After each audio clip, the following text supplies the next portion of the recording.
بسم اللہ الرحمن الرحیم۔ السلام علیکم۔ پروگرام الکلام میں خوش آمدید۔ میں ہوں آپ کا ہوسٹ محمد شعیب رضا۔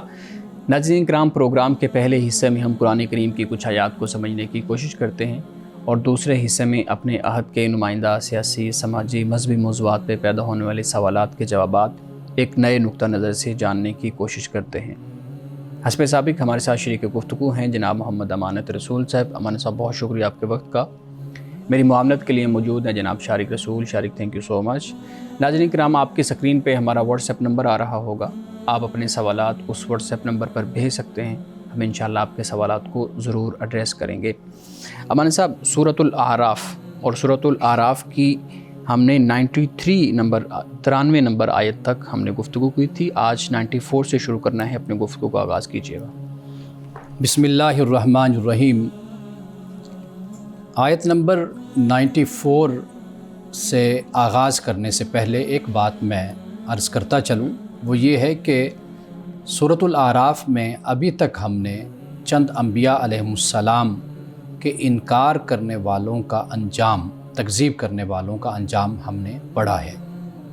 یعنی سورۃ الاعراف میں جو اصل موضوع ہے، مضمون ہے، وہ یہ ہے کہ اللہ نے اپنے رسولوں کو بھیجا اور انہوں نے اپنی قوم کو اللہ کا دین پہنچایا، انہیں اللہ کی توحید کے بارے میں بتایا، آخرت کے بارے میں آگاہ کیا، لیکن وہ انکار پر ہی مصر رہے۔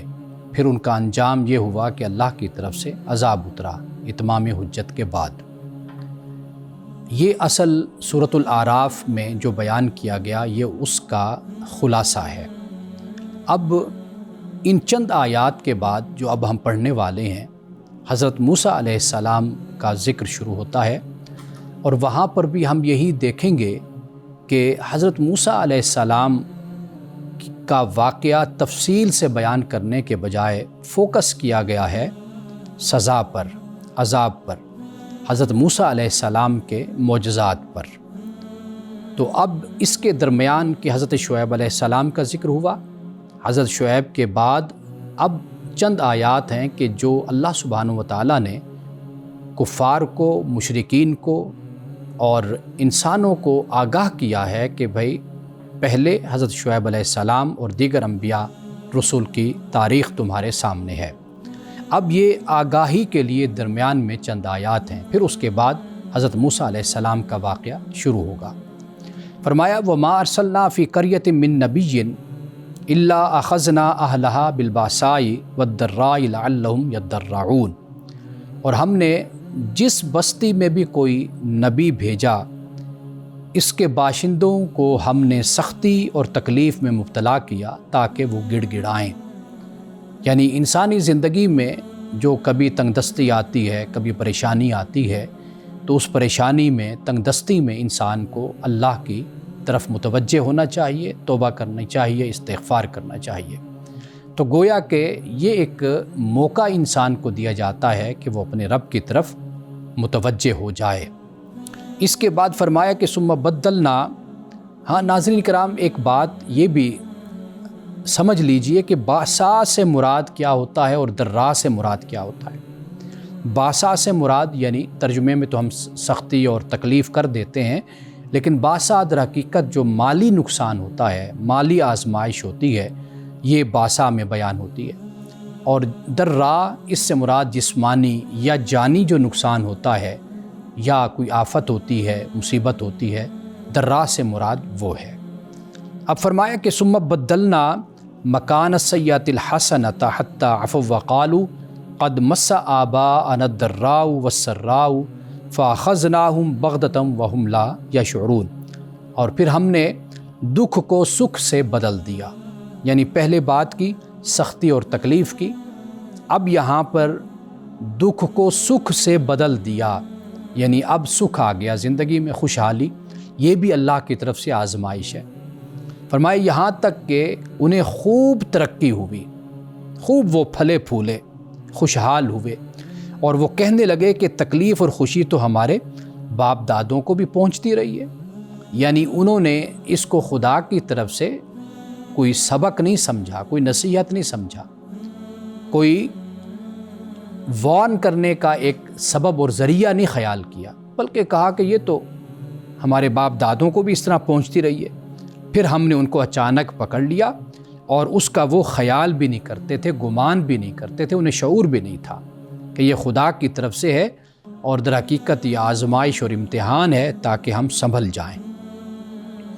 اب اس کے بعد فرمایا کہ وَلَوْ أَنَّ أَهْلَ الْقُرَىٰ آمَنُوا وَاتَّقَوْا، اگر بستیوں والے ایمان لاتے اور ڈرتے تو لَفَتَحْنَا عَلَيْهِمْ بَرَكَاتٍ مِّنَ السَّمَاءِ وَالْأَرْضِ، تو ہم ان پر آسمان اور زمین کی نعمتیں کھول دیتے۔ وَلَٰكِن كَذَّبُوا، لیکن انہوں نے جھٹلایا۔ فَأَخَذْنَاهُمْ بِمَا كَانُوا يَكْسِبُونَ، تو ہم نے ان کو پکڑ لیا۔ کیوں پکڑا؟ اس لیے کہ ان کے اعمال ہی ایسے تھے، ان کے اعمال کی وجہ سے جو ان کا کردار تھا اس کی وجہ سے ہم نے ان کی گرفت کی۔ اور پھر فرمایا کہ أَفَأَمِنَ أَهْلُ الْقُرَىٰ،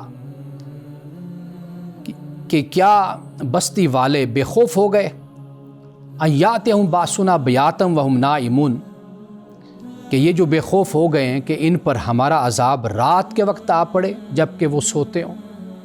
اللہ کا عذاب کسی وقت بھی آ سکتا ہے، یعنی رات کے وقت بھی آ سکتا ہے، دن کے وقت بھی آ سکتا ہے۔ أَوَأَمِنَ أَهْلُ الْقُرَىٰ أَن يَأْتِيَهُمْ بَأْسُنَا ضُحًى وَهُمْ يَلْعَبُونَ، یا کیا بستی والے اس سے بے خوف ہو گئے ہیں، ہمارا عذاب آ پہنچے ان پر دن چڑھے جب وہ کھیلتے ہوں۔ أَفَأَمِنُوا مَكْرَ اللَّهِ، فرمایا کیا یہ لوگ اللہ کی تدبیروں سے بے خوف ہو گئے ہیں، اللہ کے منصوبے سے، پلاننگ سے۔ فَلَا يَأْمَنُ مَكْرَ اللَّهِ إِلَّا الْقَوْمُ الْخَاسِرُونَ، فرمایا پس اللہ کی تدبیروں سے وہی لوگ بے خوف ہوتے ہیں جو تباہ ہونے والے ہوتے ہیں۔ یعنی یہاں پہ اللہ سبحانہ و تعالیٰ نے اپنے عذاب کا ذکر کیا۔ انسان اپنے اعمال کو، سرکشی کو یہ نہ خیال کرے کہ اس کا کوئی نتیجہ نہیں ہوگا یا خدا کی طرف سے اس کی کوئی سزا نہیں ہے، تو ایسا نہیں ہے۔ اور یہ سرکشی کی انتہا ہوتی ہے کہ جب بالکل انسان بے خوف ہو جائے، بستی والے بے خوف ہو جائیں، یعنی یہ سرکشی کی انتہا ہوتی ہے کہ وہ یہ خیال کرتے ہیں کہ یہ سب کچھ تو ہمارے پاس ہے، دنیا کی دولت ہے، وسائل ہے، تو ہمیں بھلا کون ہاتھ ڈال سکتا ہے یا کون ہمیں سزا دے سکتا ہے۔ تو اللہ سبحانہ و تعالیٰ نے فرمایا کہ رات کے وقت بھی عذاب آ سکتا ہے اور عذاب دن کے وقت بھی، کہ جب تم لوگ یلعبون، لعب یعنی تم کھیل کود میں مصروف ہوتے ہو، یعنی اگر اہل ایمان ہوں تو کب کھیل کود میں اپنے وقت کو ضائع کریں۔ یعنی مقصد کیا ہے؟ مقصد یہ ہے کہ تم اس بات پر توجہ رکھو کہ اللہ نے جو پیغام تم کو دیا، جو دین تم کو دیا، کیا اس کے مطابق تمہاری زندگی گزر رہی ہے یا نہیں گزر رہی۔ تو ناظرین اکرام، ان آیات میں ہمیں جو بات سمجھ آتی ہے وہ بات یہ ہے کہ اللہ سبحانہ و تعالیٰ نے انسان کو اس دنیا میں بھیجا تو یہ آزمائش اور امتحان ہے۔ ایک وہ زمانہ تھا کہ جب اللہ کے پیغمبر مبعوث ہوتے تھے، لوگوں کو بتاتے تھے، آگاہ کرتے تھے، اپنی بستی والوں کو بتاتے تھے۔ اب یہ زمانہ ہے کہ ہمارے پاس قرآن کی کتاب، اللہ کی کتاب موجود ہے۔ اب اس میں ان واقعات کو اور تاریخ کو بیان کرنے کا مقصد یہی ہے کہ ہم اپنے کردار کو، اپنے اعمال کو اس آئینہ کی روشنی میں دیکھتے رہیں، اپنا جائزہ لیتے رہیں، اپنا احتساب کرتے رہیں، تاکہ ہم ان لوگوں میں شمار نہ ہوں جو خدا کے نافرمان ہیں، خدا کے نافرمان تھے، سرکش تھے، بلکہ ہمارا شمار ان لوگوں میں ہو کہ جو نبی مکرم صلی اللہ علیہ وسلم اور انبیاء علیہ السلام پر جو ایمان لانے والے تھے اور مومنین تھے، مسلمین تھے اور اطاعت گزار تھے، ہمارا شمار ان میں ہو، تاکہ ہم جہنم کا ایندھن بننے کے بجائے ہم جنت کی نعمتوں سے استفادہ کریں اور فیض یاب ہوں۔ ناظرین کرام، یہاں وقت ہوا چاہتا ہے ایک بریک کا، ہمارے ساتھ رہیے گا۔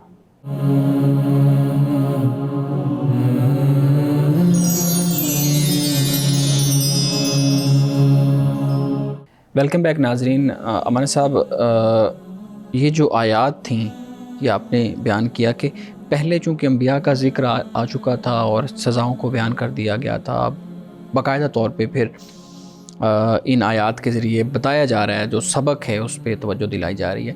ایک چیز میں آپ سے پوچھنا چاہوں گا کہ کیا ہر بستی جس کی طرف کوئی نبی آیا اس کو آزمایا گیا؟ یعنی میں یہ سمجھنا چاہ رہا ہوں کہ ہر بستی کے رہنے والوں کو آزمایا گیا، یا کچھ بستیاں یا کچھ انبیاء ایسے بھی تھے کہ جن کے ماننے والوں نے، جن کی اقوام نے سرکشی نہیں کی اور ان کو اللہ رب العزت کی طرف سے آزمائش نہیں پہنچی؟ دیکھیے، سب سے پہلے تو ہمیں یہ بات سمجھنی چاہیے نا کہ انبیاء علیہ السلام کا فریضہ نبوت اور رسالت کیا ہے۔ جب ہم اس بات کو سمجھ جائیں گے نا تو پھر اس سوال کا جواب حاصل کرنے میں ہمیں آسانی رہے گی۔ وہ یہ ہے کہ انبیاء علیہ السلام کی جو ذمہ داری اور جو فرض تھا وہ یہ تھا کہ وہ لوگوں پر حق کو واضح کر دیں، یہ بتا دیں کہ یہ حق ہے، اللہ کا دین ہے، اللہ کا کلام ہے، اللہ کی وحی ہے، یہ اللہ کا راستہ ہے، صراط مستقیم یہ ہے۔ یہ ان کی ذمہ داری تھی۔ صحیح، یہ بنیادی بات ہے۔ ٹھیک۔ اب جو سامنے جو موجود ہے مخاطب، اللہ سبحانہ و تعالیٰ نے اس کو عقل کی دولت عطا کی ہے، اس کو فہم، اس کو سمجھ شعور اللہ نے بالکل دی ہے۔ اب معاملہ یہ ہے کہ اگر وہ اپنے ماحول سے نکل کر، جو ماحول اگر خواہشات نفس کا ماحول ہے، وہ ماحول ہے ذاتی مفادات کا ماحول ہے، وہ ماحول ہے ایک خاص کلچر کا کہ جس میں بے راہ روی ہے یا جس میں فسق و فجور ہے، اگر وہ اپنی وابستگیوں سے، عصبیتوں سے، تعصبات سے بالا ہو کر اگر وہ اپنی عقل کے ساتھ اللہ کے کلام کو بالکل اپنے آپ کو ایک صاف ستھرا انسان بنا کر، وائٹ ہارٹ جس کو ہم کہتے ہیں، وہ ہو کر اگر سنتا ہے تو وہ ضرور کان بھی دھرتا ہے اور قبول بھی کرتا ہے۔ اللہ کے پیغمبروں کی ذمہ داری بنیادی طور پر حق کو واضح کرنا ہے۔ ہمیں اصل میں پریشانی یہ ہوتی ہے کہ جب ہم یہ دیکھتے ہیں نا کہ ایک اللہ کا پیغمبر لوگوں کو دعوت دیتا ہے، بلاتا ہے، تو لوگ اس کی دعوت کو قبول کرتے ہیں، نہیں کرتے، کتنے کرتے ہیں، تھوڑے کرتے ہیں، زیادہ کرتے ہیں، ہمیں یہ بات بڑا پریشان کرتی ہے۔ بالکل بالکل۔ اس پہ توجہ کرنے کے بجائے دیکھیے، ہر دور میں جو اللہ کے نیک بندے ہیں ان کی ذمہ داری اللہ نے جو لگائی ہے وہ یہ ہے کہ وہ حق کو واضح کر کے لوگوں کو بتاتے ہیں کہ بھئی یہ اللہ کی طرف سے نازل ہوا ہے، یہ حق ہے، اس کو تم قبول کر لو۔ اب لوگوں کی مرضی ہے کہ وہ اس کو قبول کریں یا نہ کریں۔ صحیح۔ قرآن مجید ہمیں یہ بتاتا ہے کہ اللہ نے ہر بستی کی طرف، ہر قوم کی طرف اللہ تعالیٰ نے ہادی بھیجا ہے، رہنما بھیجا ہے۔ یہ الگ بات کہ کئی اللہ کی حکمت کے تحت کئیوں کے ثبوت اور ہمارے پاس ان کے حوالے موجود ہیں، آثار موجود ہیں، بہت سے ہیں جن کے آثار اور حوالے موجود نہیں ہیں، لیکن جتنی آبادی اس زمین پر تھی یا ہے، اللہ سبحانہ و تعالیٰ نے ان تک اپنے پیغام کو پہنچایا ہے۔ جن تک پہنچا ہے وہ اس کے مکلف ہیں کہ وہ اس کو قبول کریں۔ صحیح صحیح۔ اچھا، یہ بھی تو پھر ایک اعتراض ہوتا ہے نا، آپ نے اس میں ذکر کیا کہ ہم یہ دیکھتے رہتے ہیں کہ ان کا پیغام کتنا پر اثر رہا یا نہیں رہا انبیاء کا۔ تو یہ ایک سوال اس طرح کا کیا جاتا ہے کہ جب خدا نے اپنے انبیاء کے ذریعے پیغام پہنچایا ہے تو ڈرانے کا مطلب تو پھر یہ ہوا کہ وہ جو پیغام ہے وہ اتنا پر اثر نہیں تھا، یا اس کے نتائج جو ہے نا وہ اس طرح کے نہیں تھے کہ لوگ انبیاء کے ساتھ جڑتے۔ اسی لیے پھر اللہ رب العزت نے معاذ اللہ یہ جو اعتراضات کرتے ہیں کہ خدا نے مصائب سے، تکالیف سے، پریشانیوں سے، آزمائشوں سے ڈرا کے لوگوں کو انبیاء کی طرف جو ہے نا وہ آنے کے لیے ابھارا یا مائل کیا۔ تو اس اعتراض کا جواب کیسے دیں گے؟ دیکھیے، اصل یہ ہے کہ جب اردو میں ہم ایک لفظ کا ترجمہ کرتے ہیں نا تو وہ عربی کے لفظ کی جو وسعت ہوتی ہے وہ اس کو بالکل ہی گہنا دیتا ہے وہ معنی، اور اس کو بڑا محدود سا بنا دیتا ہے۔ قرآن مجید میں لفظ انذار استعمال ہوا ہے۔ جی، انذار کا مطلب ہوتا ہے وارن کرنا، خبردار کرنا، یہ بنیادی مطلب ہوتا ہے۔ یعنی آپ کوئی اچھا کام کر رہے ہیں تو تبشیر ہے، یعنی آپ کو بشارت دی جا رہی ہے، خوشخبری دی، ریوارڈ ہے آپ کے لیے، آپ کو بتایا جائے گا۔ انذار کا مطلب ہوتا ہے کہ آپ غلط کام کر رہے ہیں تو آپ کو مثلا آپ چلے جا رہے ہیں، آپ کو پتہ ہے آگے کنواں ہے، اب آپ اس کو بتا رہے ہیں کہ بھائی میرے بیٹے آپ آگے نہ جائیے، آگے کنواں ہے، آپ اس میں گر جائیں گے، گڑھا ہے۔ بالکل صحیح۔ اب وہ یہ یعنی اس ڈرانے سے آپ کیا کہیں گے کہ یہ غیر حقیقی ڈرانا ہے یا وارن کرنا ہے؟ واضح بات ہے کہ آگے گڑھا ہے، آگے کنواں ہے، وہ اس میں گر جائے گا، آپ اس کو خبردار کر رہے ہیں۔ اگر وہ یہ کہ جی آپ مجھے کیوں ڈرا رہے ہیں، آپ نے تو مجھے ڈرا دیا ہے، تو یہ اس کا اس طرح کا بولنا کہنا یہ در حقیقت یہ بے وقوفی پر مبنی بات ہے۔ اصل چیز کیا ہے؟ حقیقت وہی ہے جو آپ کہہ رہے ہیں، یا جیسے ہم قرآن کی روشنی میں کہیں تو اللہ کا پیغمبر جو کہتا ہے وہ در حقیقت وہ وارن کرنا ہے کہ آگے یہ نتائج ہیں، کانسیکوینسز ہیں آپ کے اعمال کے، صحیح، کہ جس سے آپ کو گزرنا ہوگا۔ اب انسانی فطرت ہے، ایک انسان ہے جو بات سے سمجھ جاتا ہے۔ کچھ لوگ ہوتے ہیں جیسے قرآن پاک کہتا ہے نا کہ کچھ لوگ ہوتے ہیں جن کو آپ اللہ کا راستہ دکھاتے ہیں تو ان کو ایک موعظہ حسنہ قرآن کہتا ہے، آپ اچھے انداز سے ان کو نصیحت کر دیتے ہیں۔ کچھ لوگ ہوتے ہیں جن کے ساتھ وجادلہم باللتی احسن کا معاملہ ہو جاتا ہے، یعنی آپ ان کے ساتھ پھر کچھ بحث بھی کرتے ہیں، مجادلہ بھی ہوتا ہے، گفتگو بھی ہوتی ہے۔ اب یہ لوگوں کی کیٹیگری ہے۔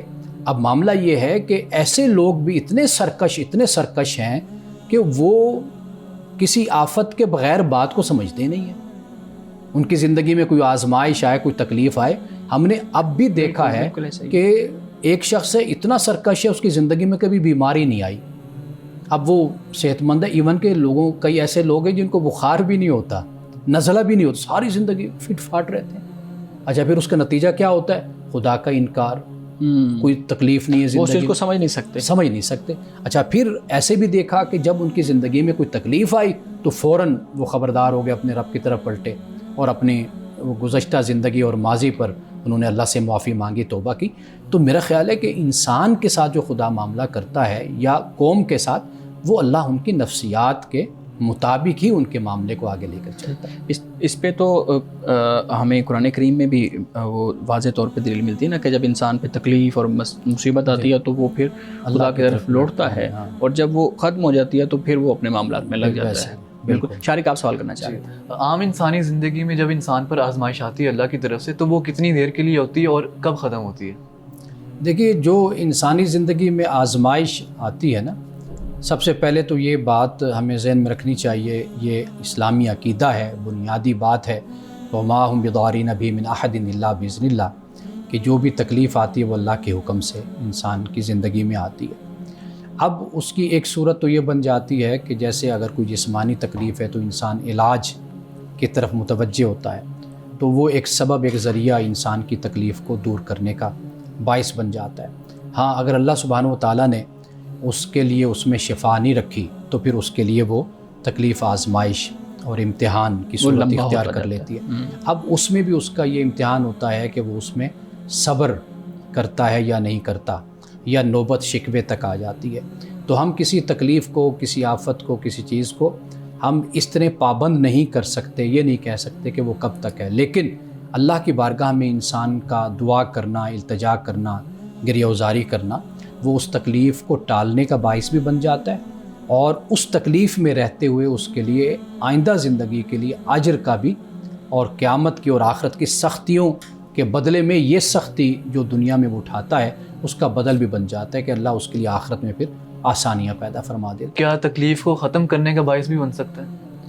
یعنی کیا تکلیف کو کیسے، وہ خود تکلیف میں ہے تو تکلیف کو کیسے ختم؟ آزمائش کو ختم کرنے کا کیا طریقہ ہو سکتا ہے؟ یعنی انسان خود آزمائش کو ختم کر سکتا ہے یا نہیں کر سکتا؟ اللہ کے سامنے گریہ وزاری کر کے۔ جی، گریہ وزاری جیسے میں نے بتایا کہ جو سرکشی ہے بحیثیت ایک انسان کے، بحیثیت ایک قوم کے، اس سرکشی کا جو علاج ہے وہ اللہ سبحانہ و تعالیٰ کی بارگاہ میں آنا ہے۔ اور پھر یہ ہے کہ صرف اتنا کافی نہیں ہے، اگر وہ جو تکلیف آئی ہے وہ کسی وجہ سے آئی ہے اس کو بھی دور کیا جائے۔ یعنی مثال کے طور پر اگر ایک شخص ہے، جیسے ہم مثال لے لیتے ہیں کہ جس وجہ سے اس کو کوئی بیماری، کوئی تکلیف ہوئی ہے، اب وہ اس بیماری اور تکلیف پر خدا سے دعا تو کر رہا ہے، لیکن اس پر نہ علاج کرواتا ہے نہ پرہیز کرتا ہے، تو یہ بھی خدا تعالیٰ کی حکمت کے خلاف پھر معاملہ ہو جاتا ہے۔ اللہ سبحانہ و تعالیٰ نے پہلے ہمیں اسی بات کا پابند کیا ہے کہ آپ جس بیماری میں مبتلا ہیں آپ اس کا علاج بھی کریں، آپ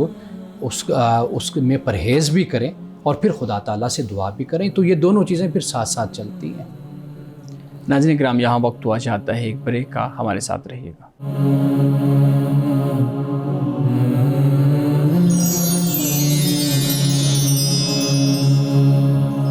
ویلکم بیک ناظرین۔ امان صاحب، ایک اعتراض جو ہمارے دوستوں کی طرف سے آتا ہے وہ آپ کے سامنے رکھا ہے، ایک اور اعتراض آپ کے سامنے رکھتا ہوں اسی آزمائش سے متعلق۔ کہتے ہیں جی آزمائش کے بعد کیا قوموں نے پھر خدا کی طرف رجوع کر لیا؟ اگر تو کر لیا تو پھر تو ٹھیک ہے، اور اگر نہیں کیا تو پھر اس سے یہ ظاہر ہوتا ہے کہ آزمائش کا بھی جو طریقہ کار ہے وہ بھی کارآمد ثابت نہیں ہوا۔ دیکھیے یہ اصل سوال تب پیدا ہوگا جب میں نے آپ کو شروع میں بتایا کہ انبیاء علیہ السلام کی ذمہ داری کیا ہے، ہماری ذمہ داری کیا ہے. ٹھیک ہے. جو اس کے جواب یا اس کا جو حل ہے یا اس کا جو نتیجہ ہے وہ آپ کی میری ذمہ داری نہیں ہے. آپ یہ بھی دیکھیے کہ انبیاء علیہ السلام مثلا رسول اللہ صلی اللہ علیہ وسلم کی آپ سیرت کو آپ پڑھیے اور بعد کے حالات دیکھیے کہ یہی مسلمان تھے نا، صحابہ کرام رضوان اللہ تعالیٰ علیہ مجمعین کی جماعت تھی. رسول اللہ صلی اللہ علیہ وسلم کے یہ پروردہ یہ صحابہ تھے. آپ ان کے کردار کو سامنے رکھیے کہ کس طریقے سے اسلام پھر دنیا میں پھیلا اور دنیا میں گیا، لوگوں نے قبول کیا. صحابہ کے کردار سے، اخلاق سے دنیا متاثر ہوئی، پھر تابعین، پھر تبع تابعین. آپ یہ دیکھیں کتنی بڑی یہ جماعت ہے اللہ تعالیٰ کے فرمانبردار بندوں کی، صالحین کی، نیک بندوں کی. تو یہ ہمارے سامنے کتنی بڑی مثال ہے کہ ایک پیغمبر کی تعلیم سے اور اس کی تربیت سے کیا دنیا پہ پھر نتائج مرتب ہوئے. تو باقی یہ ہے کہ استثناء ہر جگہ پر موجود ہوتا ہے، لوگ نافرمان بھی ہوتے ہیں، بات نہیں بھی سنتے. ایسے پیغمبر بھی گزرے ہیں کہ جنہوں نے کئی 100 سال تبلیغ کی ہے، چند لوگ تیار ہوئے جو کشتی میں بیٹھنے والے تھے، ساتھ چلنے والے تھے. ایسا بھی ہوا. اب اصل معاملہ یہ ہے کہ ہماری ذمہ داری انبیاء علیہ السلام نے جو اپنا فریضہ نبوت و رسالت ادا کیا وہ یہ ہے کہ حق کو واضح کر دیا. آج بھی یہی معاملہ ہے، آپ حق کو واضح کر دیں. آپ کے ساتھ ایک ہے بندہ، 2 ہیں، 3 ہیں، 4 ہیں، کوئی بھی نہیں ہے، آپ اپنی ذمہ داری ادا کریں.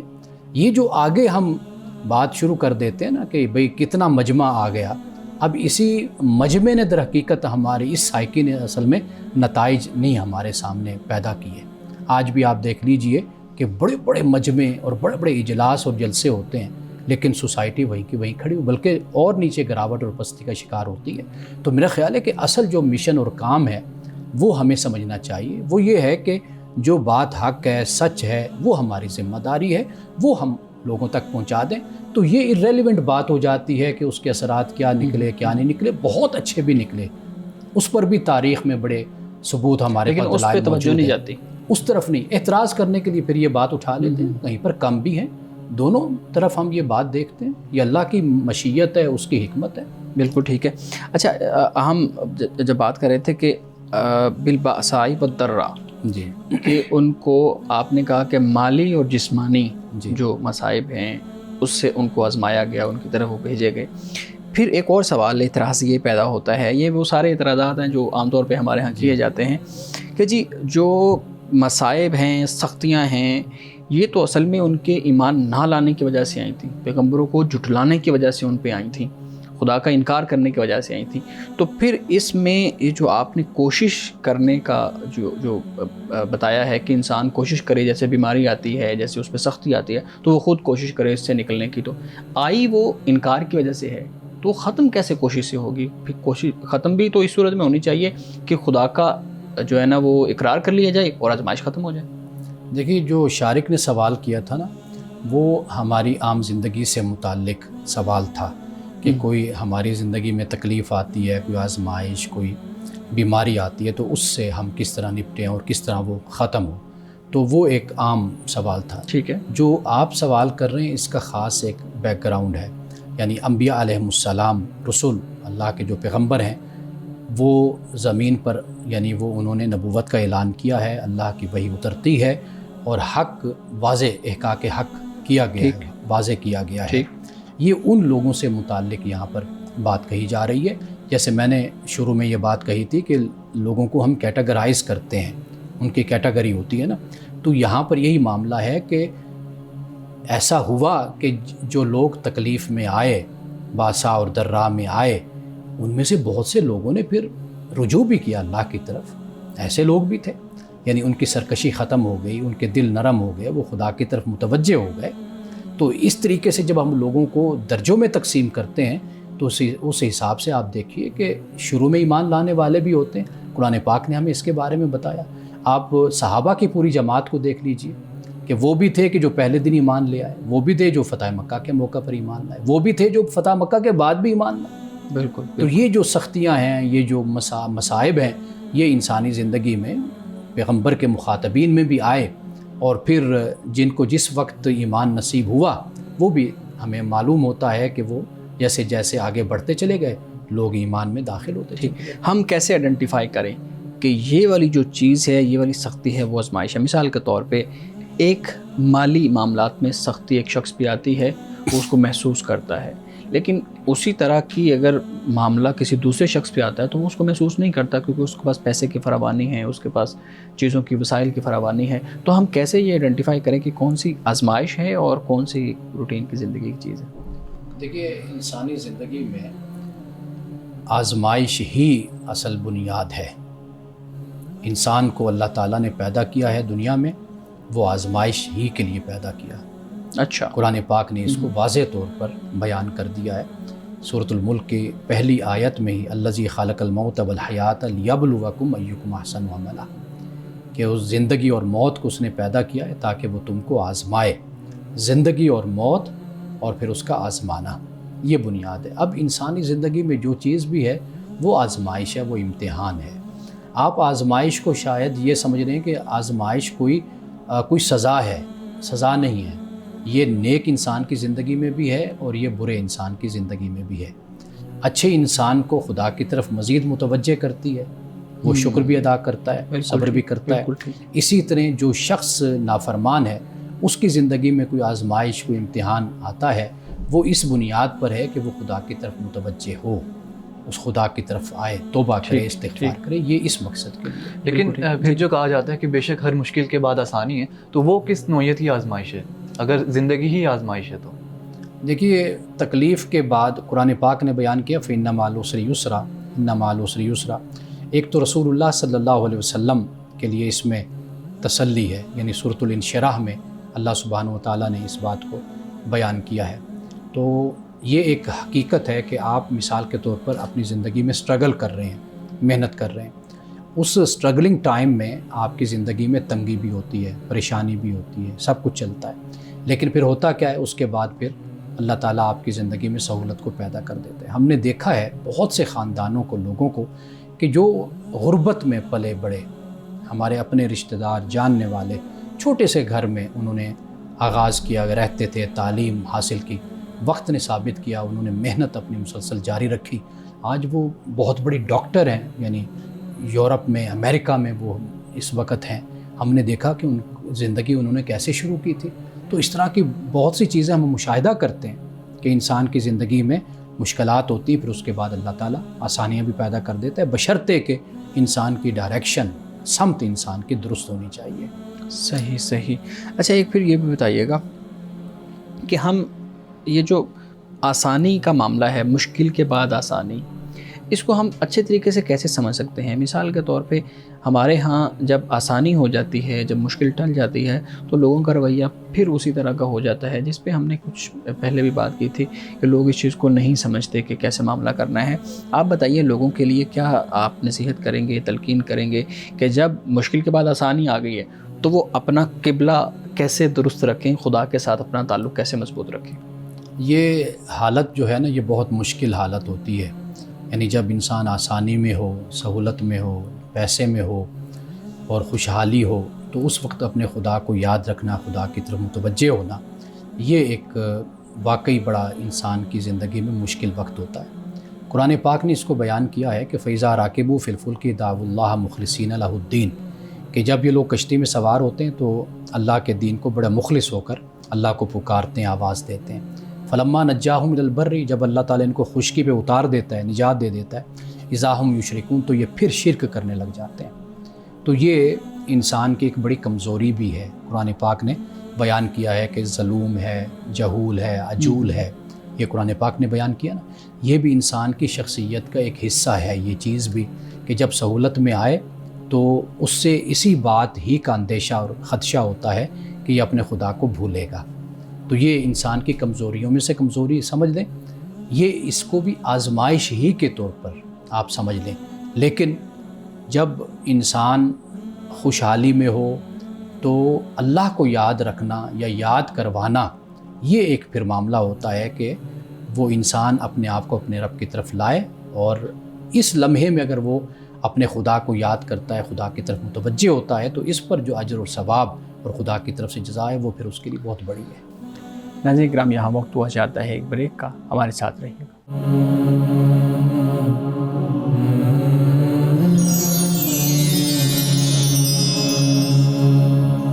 پروگرام میں ایک دفعہ پھر خوش آمدید۔ جی شارق، آپ سوال کرنا چاہ رہے ہیں؟ آپ ابھی گفتگو کر رہے تھے جیسے کہ انسان جو ہے وہ اچھے ٹائم میں خدا کو بھول جاتا ہے، تو میرے ذہن میں سوال آ رہا تھا کیونکہ میرا اپنا بھی ایکسپیرینس ہے کہ میں جب مشکل وقت ہو تو خدا کو یاد کرتا ہوں، لیکن جب تھوڑی سی آسانی ہونے لگ جاتی تو پھر خدا کو نہ چاہتے ہوئے بھی بھولنے لگ جاتا ہوں۔ لیکن میرا مشاہدہ یہ ہے کہ انسان مجبور ہوتا ہے اپنے حالات کی بدولت، نہ کہ میرا اپنا دل کر رہا ہے کہ میں خدا کو بھولوں، تو اس میں میری غلطی تو نہیں ہے، یہ تو مجھے ماحول مجبور کر رہا ہے۔ دیکھیے، پہلی بات یہ ہے کہ آپ نے خود بتایا کہ جب مشکل ہوتی ہے تب میں خدا کو یاد کرتا ہوں، تو جب آسانی ہوتی ہے، تو اب جب آسانی ہے یا خوشی ہے یا خوشحالی ہے تو اس میں تو کوئی ایسی مجبوری نہیں ہے، سوائے اس کے کہ یہ ہوتا ہے کہ انسان سستی کا کئی دفعہ مظاہرہ کرتا ہے، یا یہ ہوتا ہے کہ جو آسانی زندگی میں ہوتی ہے اس کو انجوائے کرنے میں، اس کو سے لطف اٹھانے میں انسان اتنا اپنے آپ کو مصروف کر لیتا ہے، تو شاید اس وجہ سے بھی خدا سے انسان کی توجہ ہٹتی ہے۔